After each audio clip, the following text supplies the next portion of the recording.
accounts of a certain particular entity are some of the most disturbing reports one could ever examine. The encounters with this entity have dated back centuries and have been permanently penned into various historical documents. Each culture or area that encountered this being had its own name for it. The operator, the tall man, even master. Today, it is most commonly known as Slender Man. In recent years, it's actually been a phenomenon that's been taking off, and it's been pretty viral. It's even gotten to the point where the legend has its own video game being developed for it. However, its presence in history is certainly undeniable. There are many recorded accounts documenting encounters with this entity. One such disturbing account, stemming from a German journal dating as early as 1702, writes, "My child, my Lars, he is gone, taken from his bed. The only thing that we found was a scrap of black clothing. It feels like cotton, but it is softer, thicker. Lars came into my bedroom yesterday screaming at the top of his lungs that the angel is outside. I asked him what he was talking about, and he told me some nonsense fairy story about the tall one. He said he went into the groves by our village and found one of my cows dead, hanging from a tree.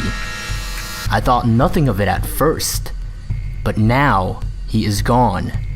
We must find Lars, and my family must leave before we are killed. I am sorry, my son. I should have listened.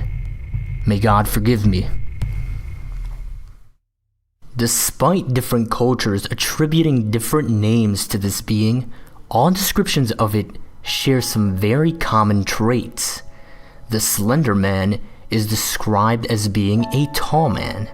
In many reported experiences, it is said to have the appearance of wearing a black suit and maybe even a tie. Now, there's an important distinction to be drawn here. If this being indeed wears a suit, it can be concluded that it has an awareness and some sort of intelligence. However, if it does not, and it just seems to have the appearance of doing so, then it's hypothesized that it has a natural ability to merge in its surroundings, and in this case that would be with our society, our culture. It may be why this entity has even been evasive for so many centuries, despite an ever-evolving and ever-changing culture. It is also reported as having no eyes, no mouth, no hair, and no distinguishable facial features. Different reports describe it as ranging anywhere between 6 to 15 feet in height. Its behaviors vary from report to report. It has reportedly stalked victims, in some cases for years.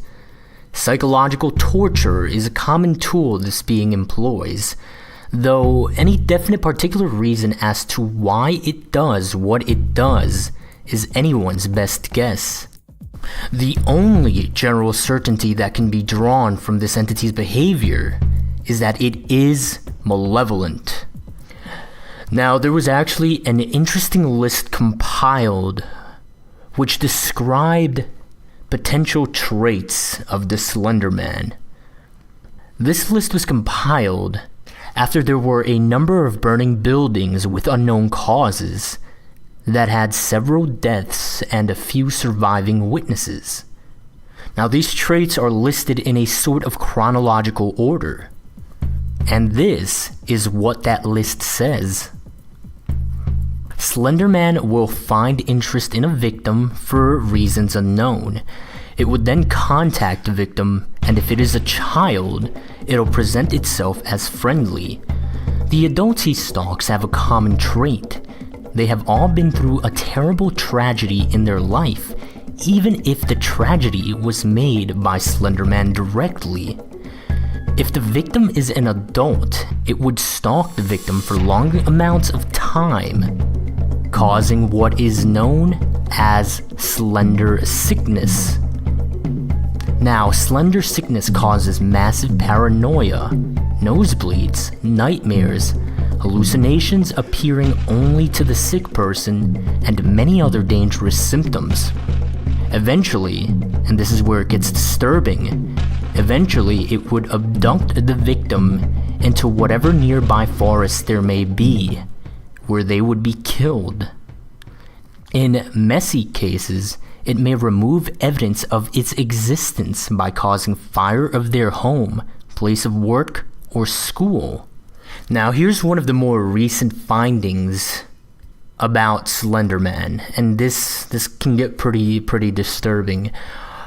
Slender Man uses, or is at least thought to use, what are called proxies.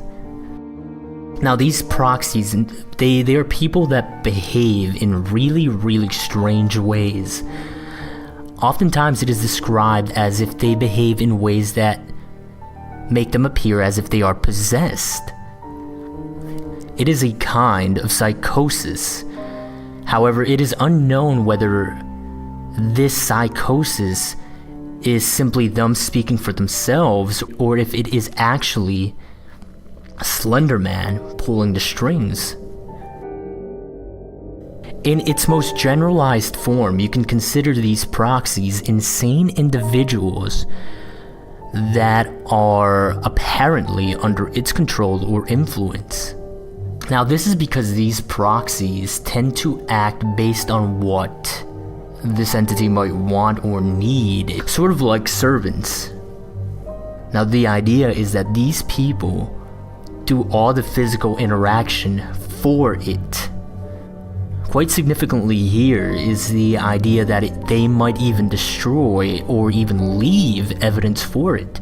They may even serve as sort of a communication medium, which is really disturbing considering the potential forms of media that they can communicate through.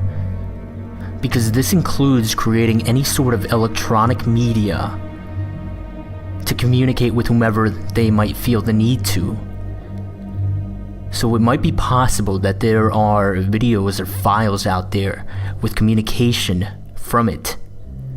This idea, it kind of brings you as close as possible to this, as directly as possible as you can get. One final point, you cannot choose to be a proxy. There are reports or accounts in which people have tried where they've wanted to, but it doesn't work that way. In short, it chooses you, you do not choose it. And that, I think, is probably one of the scariest aspects of this entire thing.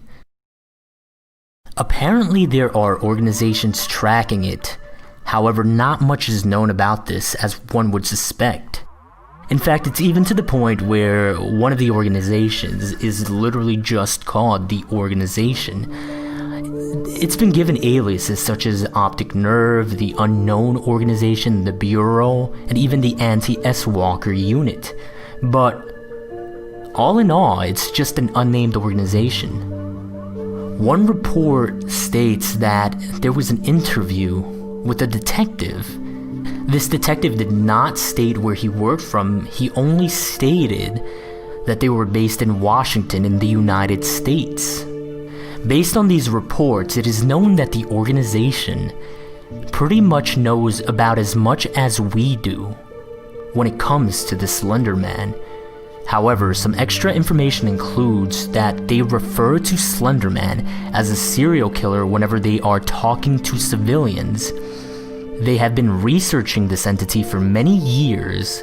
They believe he has killed and that he's active throughout the nation, and they do not know how to neutralize him. But beyond that, there is very little known about this organization. There's actually another very interesting foundation that very little is known about. The foundation itself is called SCP. This foundation's initials stand for secure, contain, protect. What they essentially do is they find anomalous objects that are considered not to belong in physical reality or in nature, and they contain them because these objects might be seen as a threat to the stability of our existence. The items they contain are actually referred to as SCPs, and this foundation has actually contained an SCP that is often thought to be the Slender Man because of its nature and the way it works. This SCP is called SCP-582. Its alias is Bundle, and here's a description directly from the SCP archives. SCP-582 is an adaptive, self-propagating meme in the form of an entity most often referred to as blank. It's blanked out. SCP-582's primary ability is passive reality modification. Any fictional account written about SCP-582 will become a factual record of a manifestation of the entity in which SCP-582 will carry out all actions attributed to it in the narrative. These manifestations will happen at whatever time and place is specified. If no specific location or time is given, the manifestation will occur at any opportunity that will meet the narrative's criteria. Now here's what's really interesting about how they are handling this, and for this reason we are here in the video solely referring to this SCP by a factual name in which no narrative can be established.